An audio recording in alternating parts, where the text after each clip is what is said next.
Assalamu alaikum wa rahmatullahi wa barakatuh. And this is the continuation of our e-learning lesson.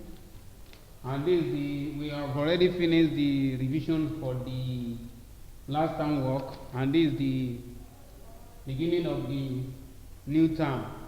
And the first one will be a company account. And the company account, a company can be defined as a business owned by an association of people and operated as a legal person on behalf of its owner, with usual motive of profit maximization.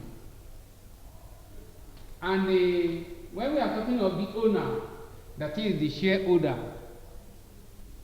a company can be defined as a business owned by an association of people and operated as a legal person. That's why we refer to the company as that is legal entity.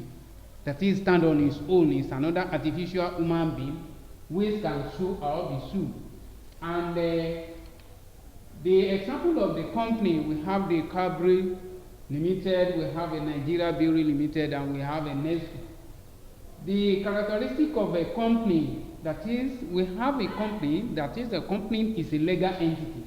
Legal entity that is stand on its own and operate as artificial human being and can be sued or be sued. And the next one we have the limited, that is, whatever be the owner invested in the company is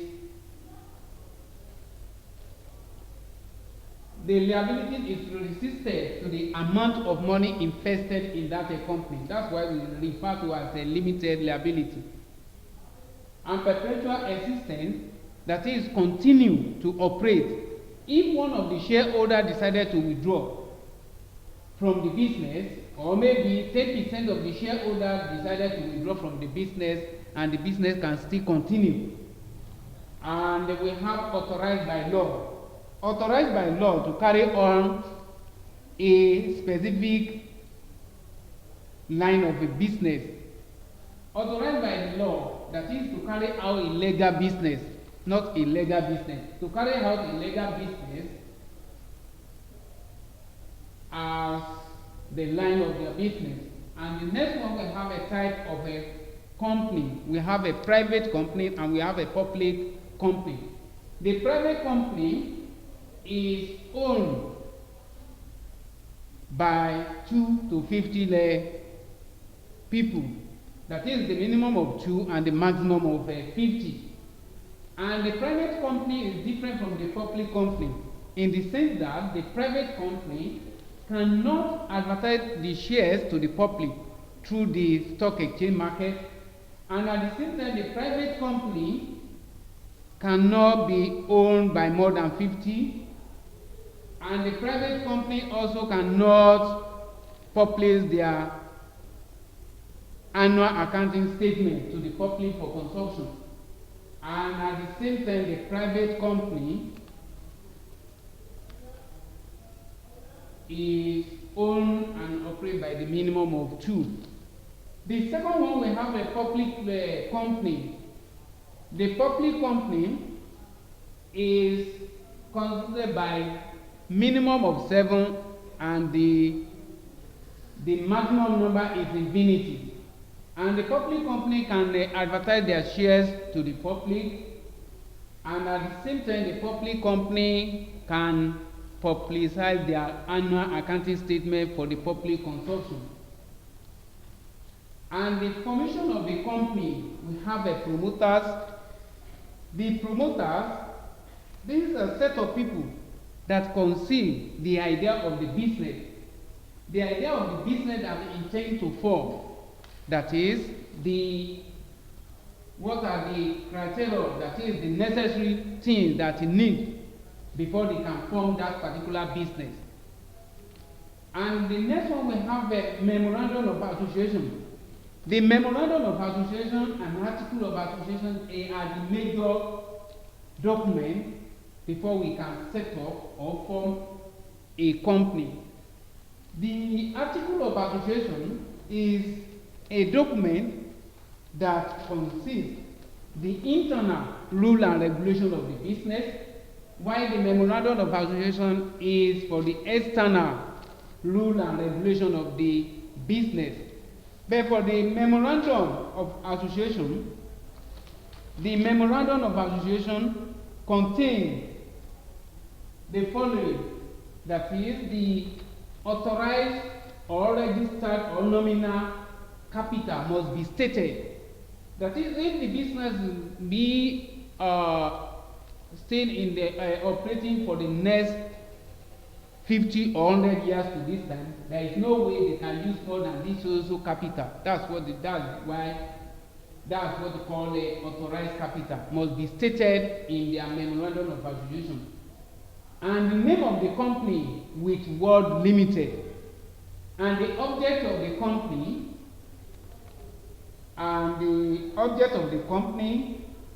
and the address of the registrar of the company must be included in the memorandum of association.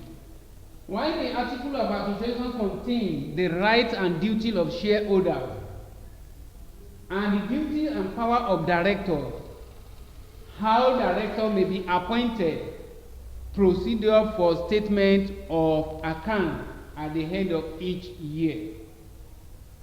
And the next one we have that we now have the means to write on the board is prospectus. Prospectus is a document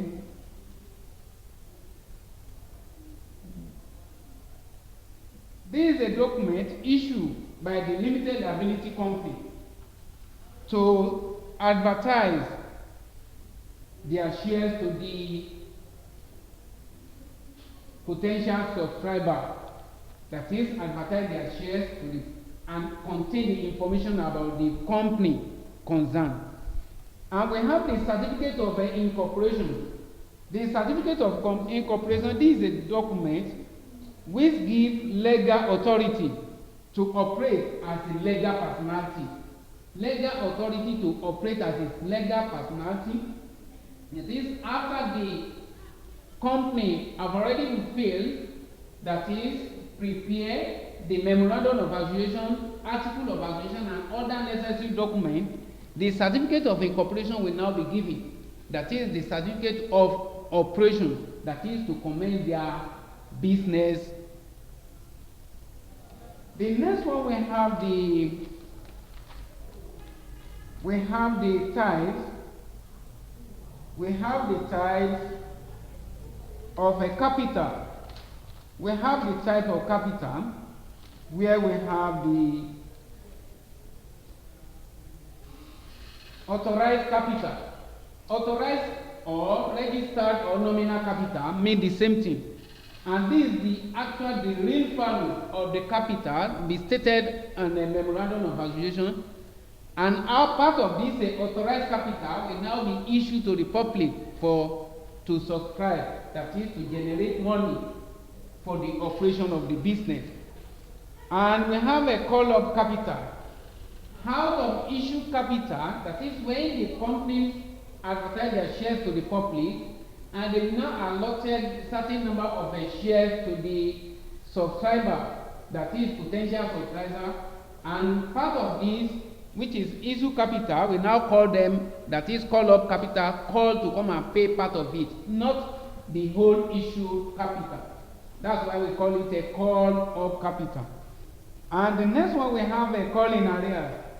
Call in arrears is part of the issue capital that I had to receive or pay by the subscriber. The next one we have the on call-up capital. On call-up capital, out of issue capital, the subscriber are paid certain amount, and if the remaining percentage, like 60%, have not been paid, the company can call for the only 20% of the unpaid capital, and the remaining 40% referred to as the on-call-up capital. And we have a type of a shares. Type of shares, we have the two type of shares. That is, mainly we have the two type of shares, but we still have a sub-heading. The major one, we have the ordinary share capital and the preference share capital. The ordinary share capital have the voting right, but they don't have the fixed percentage of a dividend. The ordinary share capital have the voting right, that is, during the management meeting, they have the power to participate and decide on what to do. But if the company they not make the ordinary share capital will receive the dividend after preference shares have received their own dividend. After the preference share receive the dividend, if there is no dividend remain, therefore nothing will be given to ordinary share capital as a dividend for that year. For the case of a preference share capital, the preference share capital does not have a voting right, but they have a fixed rate of a dividend.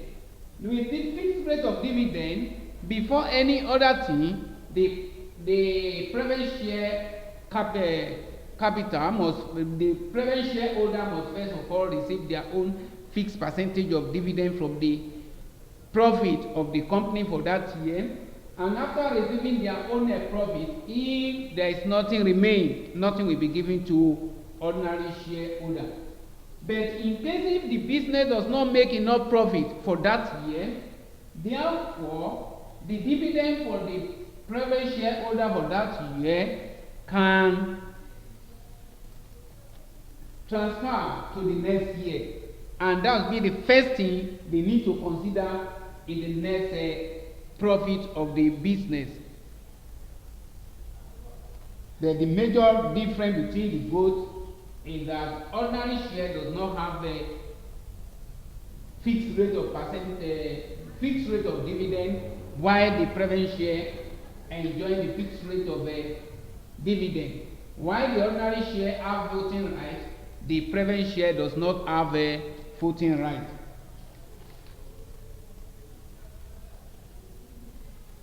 And after that one, the assignment, that is, for your own assignment, that is make-up assignment, which will be submitted whenever the school resumes, differentiate between the private limited company and public limited company. 1. 2. Differentiate between the ordinary share capital and the preference share capital. May God help us. Subhana rabbika rabbil izzati amma yasifun wa salamun ala al mursalin. Alhamdulillah.